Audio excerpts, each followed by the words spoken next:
Section 3. The case for social reform before economic reform.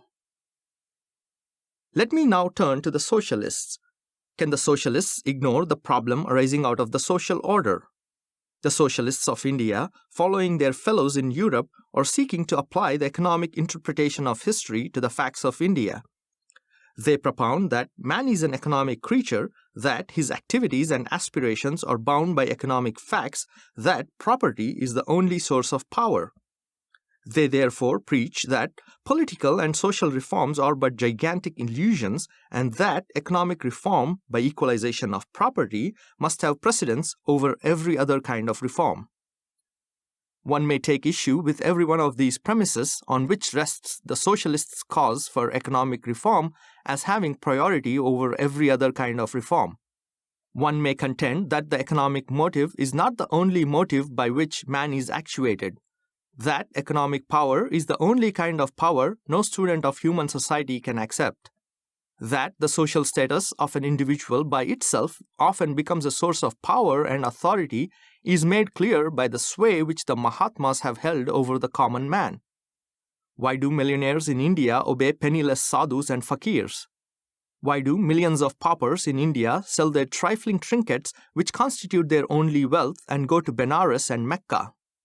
That religion is the source of power is illustrated by the history of India, where the priest holds a sway over the common man often greater than that of the magistrate, and where everything, even such things as strikes and elections, so easily take a religious turn and can so easily be given a religious twist. Take the case of the plebeians of Rome as a further illustration of the power of religion over man. It throws great light on this point. The plebeians had fought for a share in the supreme executive under the Roman Republic and had secured the appointment of a plebeian council elected by a separate electorate constituted by the Comitia Centuriata, which was an assembly of plebeians. They wanted a council of their own because they felt that the patrician councils used to discriminate against the plebeians in carrying on the administration. They had apparently obtained a great gain because, under the Republican Constitution of Rome, one consul had the power of vetoing an act of the other consul. But did they in fact gain anything? The answer to this question must be in the negative. The plebeians never could get a plebeian consul who could be said to be a strong man and who could act independently of the patrician consul. In the ordinary course of things, the plebeians should have got a strong plebeian consul in view of the fact that his election was to be by a separate electorate of the plebeians. The question is, why did they fail in getting a strong plebeian to officiate as their consul? The answer to this question reveals the dominion which religion exercises over the minds of men. It was an accepted creed of the whole Roman populace that no official could enter upon the duties of his office unless the oracle of Delphi declared that he was acceptable to the goddess. The priests who were in charge of the temple of the goddess of Delphi were all patricians. Whenever, therefore, the plebeians elected a consul who was known to be a strong party man and opposed to the patricians, or communal, to use the term that is current in India, the oracle invariably declared that he was not acceptable to the goddess. This is how the plebeians were cheated out of their rights.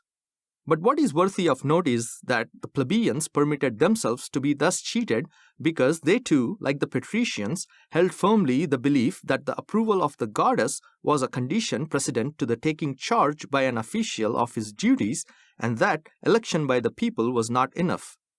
If the plebeians had contended that election was enough and that the approval by the goddess was not necessary, they would have derived the fullest benefit from the political right which they had obtained. But they did not. They agreed to elect another, less suitable to themselves, but more suitable to the goddess, which in fact meant more amenable to the patricians. Rather than give up religion, the plebeians gave up the material gain for which they had fought so hard. Does this not show that religion can be a source of power as great as money, if not greater?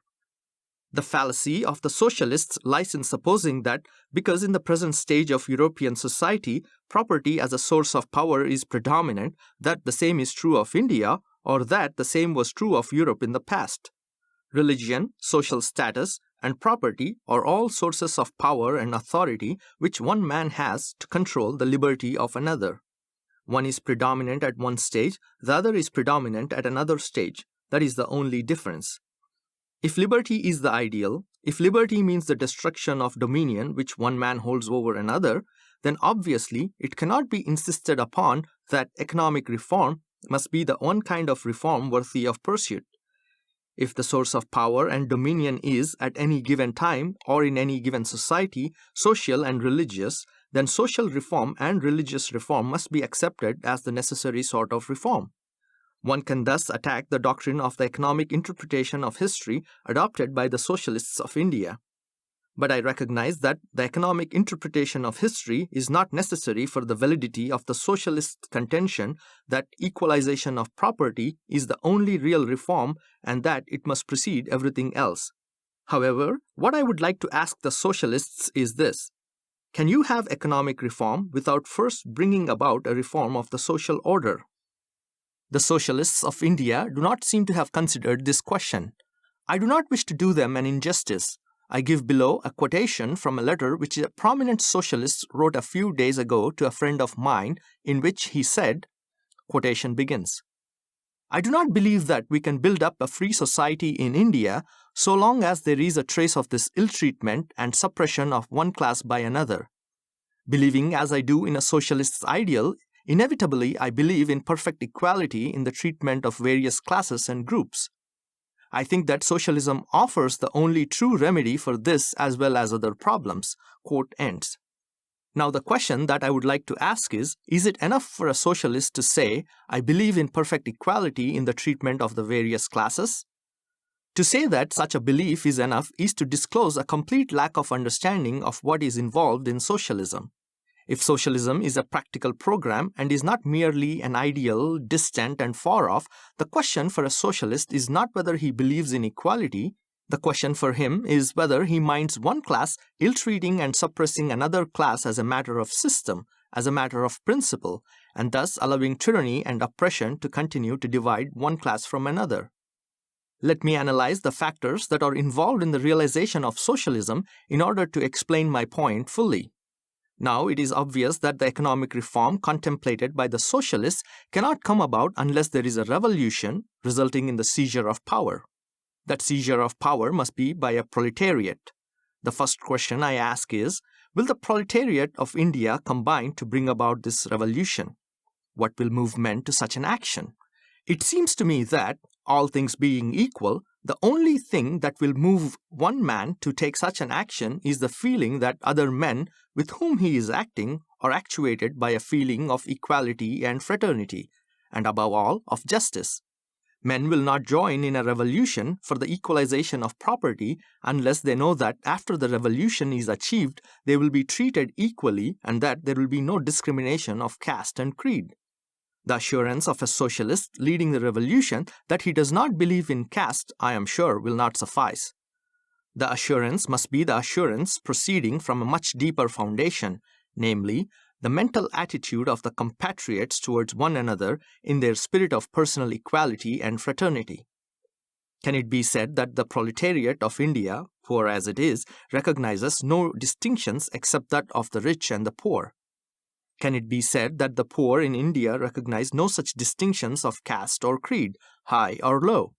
If the fact is that they do, what unity of front can be expected from such a proletariat in its action against the rich? How can there be a revolution if the proletariat cannot present a unified front?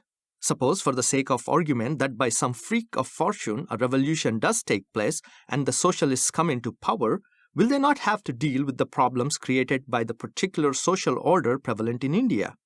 I can't see how a socialist state in India can function for a second without having to grapple with the problems created by the prejudices which make Indian people observe the distinctions of high and low, clean and unclean. If socialists are not to be content with the mouthing of fine phrases, if the socialists wish to make socialism a definite reality, then they must recognize that the problem of social reform is fundamental, and that for them there is no escape from it. That the social order prevalent in India is a matter which a socialist must deal with, that unless he does so, he cannot achieve his revolution, and that if he does achieve it as a result of good fortune, he will have to grapple with the social order if he wishes to realize his ideal, is a proposition which, in my opinion, is incontrovertible. He will be compelled to take account of caste after the revolution if he does not take account of it before the revolution. This is only another way of saying that, turn in any direction you like, caste is the monster that crosses your path. You cannot have political reform, you cannot have economic reform unless you kill this monster.